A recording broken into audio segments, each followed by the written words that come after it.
തെരഞ്ഞെടുപ്പ് പ്രചാരണ ഘട്ടത്തിൽ മുഖ്യമന്ത്രി പിണറായി വിജയനോട് മാധ്യമപ്രവർത്തകർ ചോദിച്ച ഒരു ചോദ്യമുണ്ട്. ഒരു വാർത്താ സമ്മേളനത്തിലാണ് ചോദ്യം ചോദിക്കുന്നത്. UDF വൻ ഭൂരിപക്ഷത്തിൽ ജയിക്കുമെന്നും LDF അമ്പേ പരാജയപ്പെടുമെന്നുമാണല്ലോ പ്രതിപക്ഷ നേതാവ് VD സതീശൻ പറയുന്നത് എന്നായിരുന്നു ചോദ്യം. അതിന് മുഖ്യമന്ത്രി നൽകിയ ഒരു മറുപടിയുണ്ട്. VD സതീശൻ പറവൂർ മണ്ഡലത്തിൽ സുരക്ഷിതനാണോ എന്ന്.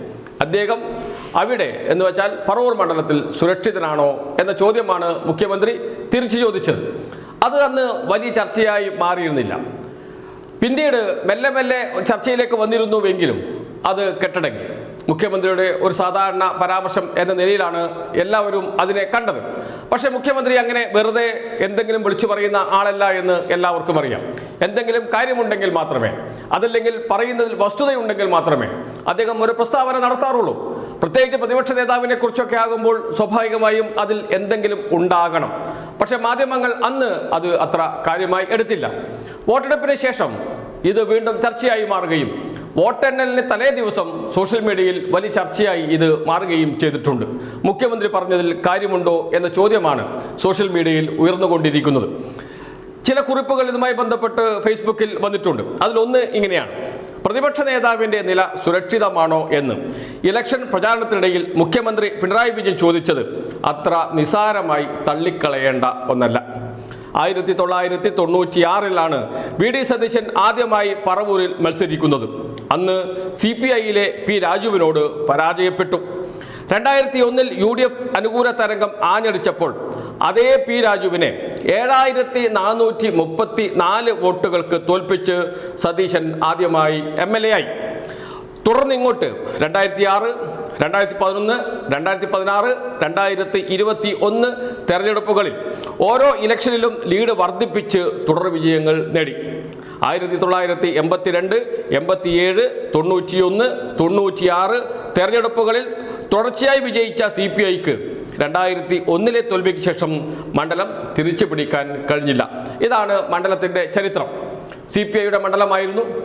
P രാജുവിനെ തോൽപ്പിച്ചാണ് 2001 ആദ്യമായി VD സതീശൻ MLA ആകുന്നത്. അതിനുശേഷം അദ്ദേഹത്തിന് തിരിഞ്ഞു നോക്കേണ്ടി വന്നിട്ടില്ല. ഓരോ തെരഞ്ഞെടുപ്പുകളിലും അദ്ദേഹം ഭൂരിപക്ഷം വർദ്ധിപ്പിച്ചു കൊണ്ടുവന്ന് ജനകീയ MLA എന്ന പ്രതിച്ഛായ അദ്ദേഹത്തിന് മണ്ഡലത്തിൽ ഉണ്ടാക്കിയെടുക്കാൻ കഴിഞ്ഞിട്ടുണ്ട് എന്ന കാര്യത്തിലും സംശയമില്ല. അതുകൊണ്ട് തന്നെയാണ് ഓരോ വർഷം കഴിയുന്തോറും അദ്ദേഹം ഭൂരിപക്ഷം വർദ്ധിപ്പിച്ച് കൊണ്ടുവരുന്നത്. എന്നാൽ ഇക്കുറി കാര്യങ്ങൾ അത്ര ശുഭകരമല്ല. എന്തൊക്കെയാണ് കാര്യങ്ങൾ? ഒന്നൊന്നായി പറയുകയാണ്. ഒന്ന്, പ്രതിപക്ഷ നേതാവായി മാറിയതോടെ LDFുമായി നേരിട്ട് വലിയ ഏറ്റുമുട്ടൽ സ്ഥിതിയിലേക്ക് കാര്യങ്ങൾ മാറി. അതുവഴി ഇത്രയും കാലം സതീശനോട് അനുഭാവപൂർണമായ നിലപാട് സ്വീകരിച്ചു പോന്നിരുന്ന ഇടതുപക്ഷ മനസ്സുള്ളവർ സതീശനിൽ നിന്ന് അകന്നു. മണ്ഡലത്തിന്റെ പൊതുസ്വഭാവം വെച്ച് ഇടതുപക്ഷത്തിന് നല്ല സ്വാധീനമുള്ള മണ്ഡലമാണ് പറവൂർ. ലോക്സഭാ തെരഞ്ഞെടുപ്പിൽ LDFന് ഭൂരിപക്ഷം കൊടുക്കുന്ന മണ്ഡലവുമാണ് പലപ്പോഴും. എറണാകുളം മണ്ഡലത്തിൽ LDFന് ഭൂരിപക്ഷം കിട്ടുന്ന അപൂർവ മണ്ഡലങ്ങളിൽ ഒന്നാണ്.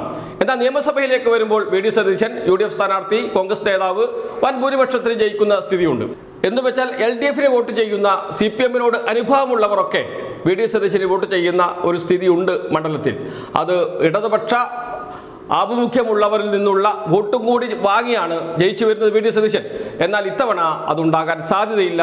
കാരണം ഇടതുപക്ഷവുമായും CPMുമായും പ്രതിപക്ഷ നേതാവ് എന്ന നിലയിൽ നേരിട്ട് ഏറ്റുമുട്ടുന്ന ആളായി VD സതീശൻ മാറിയതോടുകൂടി ഇടതുപക്ഷത്തോടൊപ്പം നിൽക്കുന്നവർ ഇടതുപക്ഷത്തേക്ക് തന്നെ മാറുകയും VD സതീശന് വോട്ട് ചെയ്യാതിരിക്കുന്ന അവസ്ഥയും ഉണ്ടായിട്ടുണ്ട് എന്നാണ് പറയുന്നത്.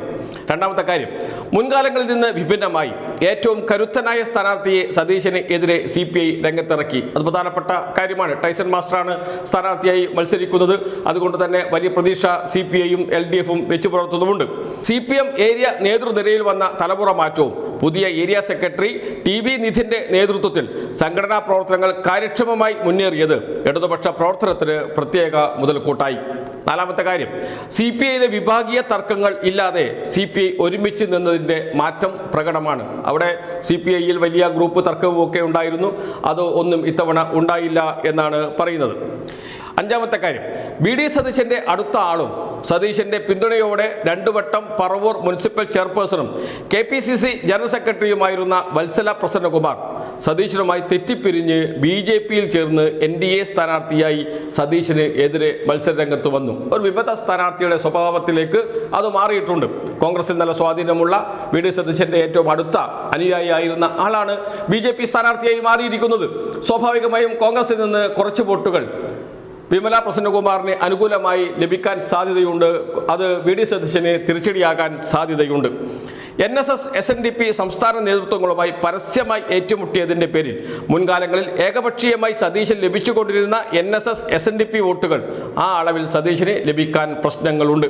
VD സതീശൻ മുൻകൈയെടുത്ത് ജമാഅത്തെ ഇസ്ലാമിയുമായി സംസ്ഥാന വ്യാപക സഖ്യം UDF ഉണ്ടാക്കിയതിന്റെ പ്രശ്നങ്ങളുമുണ്ട് എന്നും NSS ജനറൽ സെക്രട്ടറി സുകുമാരൻ നായരുമായി നേരിട്ട് ഏറ്റുമുട്ടിയതും അദ്ദേഹം ചില വെളിപ്പെടുത്തലുകൾ നടത്തിയതുമൊക്കെ ഈ തെരഞ്ഞെടുപ്പ് ഘട്ടത്തിലാണ്. അത് NSSന്റെ വോട്ട് ഇത്തവണ VD സതീശന് ലഭിക്കുന്നതിൽ കുറവ് വരാൻ സാധ്യതയുണ്ട്. അതോടൊപ്പം കേരളത്തിൽ ജമാഅത്തെ ഇസ്ലാമി, മുസ്ലിം ലീഗ്, UDF സഖ്യത്തിന്റെ നെടുംതൂണായി പ്രവർത്തിച്ച ആൾ എന്ന നിലയിൽ VD സതീശനെതിരെ മണ്ഡലത്തിൽ തന്നെ ചില പ്രതികരണങ്ങൾ ഉണ്ടായിട്ടുണ്ട്. അത് VD സതീശന് എതിരായ വോട്ടായി മാറും എന്നാണ് പറയുന്നത്. ടൈസൺ മാഷിനെ വ്യക്തിപരമായി സമാഹരിക്കാൻ കഴിയുന്ന വോട്ടുകൾ അത് ലത്തീൻ വോട്ടുകൾ അടക്കം ഉണ്ട് എന്നാണ്. ലത്തീൻ വോട്ടുകൾ സ്വാഭാവികമായും എല്ലാ കാലത്തും കോൺഗ്രസോടൊപ്പം നിൽക്കുന്ന വോട്ടുകളാണ്. എന്നാൽ ലത്തീൻ സഭയിൽപ്പെട്ട ആരെങ്കിലും മത്സരിച്ചാൽ ആ വോട്ടുകൾ സ്ഥാനാർത്ഥിക്ക് രാഷ്ട്രീയം നോക്കാതെ പോകുന്ന സ്ഥിതിയുണ്ട്. അങ്ങനെ വരുമ്പോൾ ടൈസൺ മാസ്റ്റർക്ക് അവിടെ അനുകൂലമായ ഒരു രാഷ്ട്രീയ കാലാവസ്ഥയുണ്ട് എന്ന് പറയേണ്ടി വരും. KC വേണുഗോപാലിന്റെ പാലം വലി കോൺഗ്രസിനകത്ത് തർക്കം അതിരൂക്ഷമാണ്. VD സതീശനെ പരാജയപ്പെടുത്തുക എന്ന നിലയിൽ കോൺഗ്രസിനകത്ത് തന്നെ ചില പ്രവർത്തനങ്ങൾ നടന്നിട്ടുണ്ടാകാൻ സാധ്യതയുണ്ട്. KC വേണുഗോപാൽ അടക്കമുള്ളവർ VD സതീശന്റെ കാലുവാരിയിട്ടുണ്ടാകാൻ സാധ്യത വളരെ വളരെ കൂടുതലാണ് എന്ന നിഗമനത്തിലും എത്തുന്നുണ്ട്. അത് എത്രത്തോളം പ്രാവർത്തികമാകും എന്ന കാര്യം സംശയമുണ്ട്. കാരണം എന്തൊക്കെയായാലും UDF അധികാരത്തിൽ വരണം എന്ന ഒറ്റ മനസ്സ് ഉള്ളവരാണ് കോൺഗ്രസ്സുകാർ. ഇല്ലെങ്കിൽ ഇനി കോൺഗ്രസ് ഇല്ല, UDF ഇല്ല എന്ന അവസ്ഥയിലേക്ക് കാര്യങ്ങൾ പോകും. ജയിക്കട്ടെ, ജയിച്ചിട്ട് മറ്റു കാര്യങ്ങൾ തീരുമാനിക്കാം എന്ന അവസ്ഥയിലുണ്ട്. അതിനിടയിൽ കാലുവാരൽ അത്ര ബോധപൂർവം നടന്നിട്ടുണ്ടോ എന്ന് സംശയമുണ്ട്. പക്ഷേ സ്വാഭാവികമായും 6 തവണയൊക്കെ MLA ആയിരുന്ന ആൾക്കെതിരെയുള്ള ഒരു വികാരം ആ മണ്ഡലത്തിൽ ഉണ്ട് എന്നത് സത്യമാണ്. വികസന പ്രവർത്തനങ്ങളിൽ ഏറെ പിറകിലാണ് മണ്ഡലം എന്നതും ഒരു സത്യമാണ്.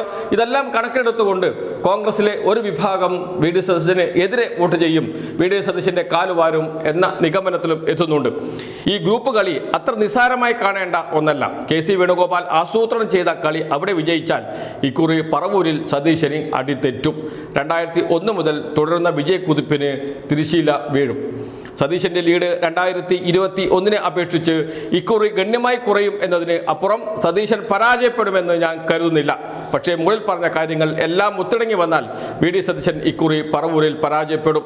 കോൺഗ്രസ് ആണ് പാർട്ടി, ഒന്നും പറയാൻ കഴിയില്ല. ലീഡർ K കരുണാകരനെ പിന്നിൽ നിന്ന് കുത്തി വീഴ്ത്തിയവർക്ക് എന്ത് VD സതീശൻ എന്നാണ് ഈ കുറിപ്പിൽ പറയുന്നത്. നിരവധി കമന്റുകൾ ഇതിന് അനുബന്ധമായി വന്നുകൊണ്ടിരിക്കുകയും ചെയ്യുന്നുണ്ട്. എന്ന് വെച്ചാൽ VD സതീശൻ പറവൂരിൽ പരാജയപ്പെടുക എന്നത് അത്ര പെട്ടെന്ന് നടക്കാൻ പോകുന്ന കാര്യമല്ല എന്ന കാര്യം സംശയമേയില്ല. കാരണം UDFന്റെ മുഖ്യമന്ത്രി സ്ഥാനാർത്ഥിയായി ആദ്യം മുതൽ തന്നെ ഉയർത്തിക്കാട്ടപ്പെട്ട ആളാണ്. UDF ചിലപ്പോൾ അധികാരത്തിൽ വരാൻ സാധ്യതയുണ്ട് എന്ന രീതിയിലുള്ള പ്രചാരണം വലിയ തോതിൽ കേരളത്തിൽ നടക്കുകയും ചെയ്തിരുന്നു. അങ്ങനെ എങ്ങാനും UDF അധികാരത്തിൽ വന്നാൽ മുഖ്യമന്ത്രിയായി VD സതീശൻ വരും, മണ്ഡലത്തിന് ഒരു മുഖ്യമന്ത്രിയെ കിട്ടും, അത് വലിയ മാറ്റം മണ്ഡലത്തിൽ ഉണ്ടാക്കാൻ സാധ്യതയുണ്ട് എന്ന ചർച്ചകളൊക്കെ VD സതീശന് അനുകൂലമായി വരും. അതൊക്കെയുണ്ട്. എങ്കിലും രാഷ്ട്രീയത്തിൽ എപ്പോഴും പറയുന്നത് പോലെ രണ്ടും കൂട്ടിയാൽ 4 അല്ല, ചിലപ്പോൾ 5 ആകാം, ചിലപ്പോൾ 3 ആകാം എന്ന അവസ്ഥയിലാണ് പറവൂർ മണ്ഡലം എന്ന് പറയേണ്ടി വരുന്നുണ്ട്. ഈ കാരണങ്ങൾ ഒന്നൊന്നായി മനസ്സിലാക്കുമ്പോഴും അത് വിശകലനം ചെയ്യുമ്പോഴും.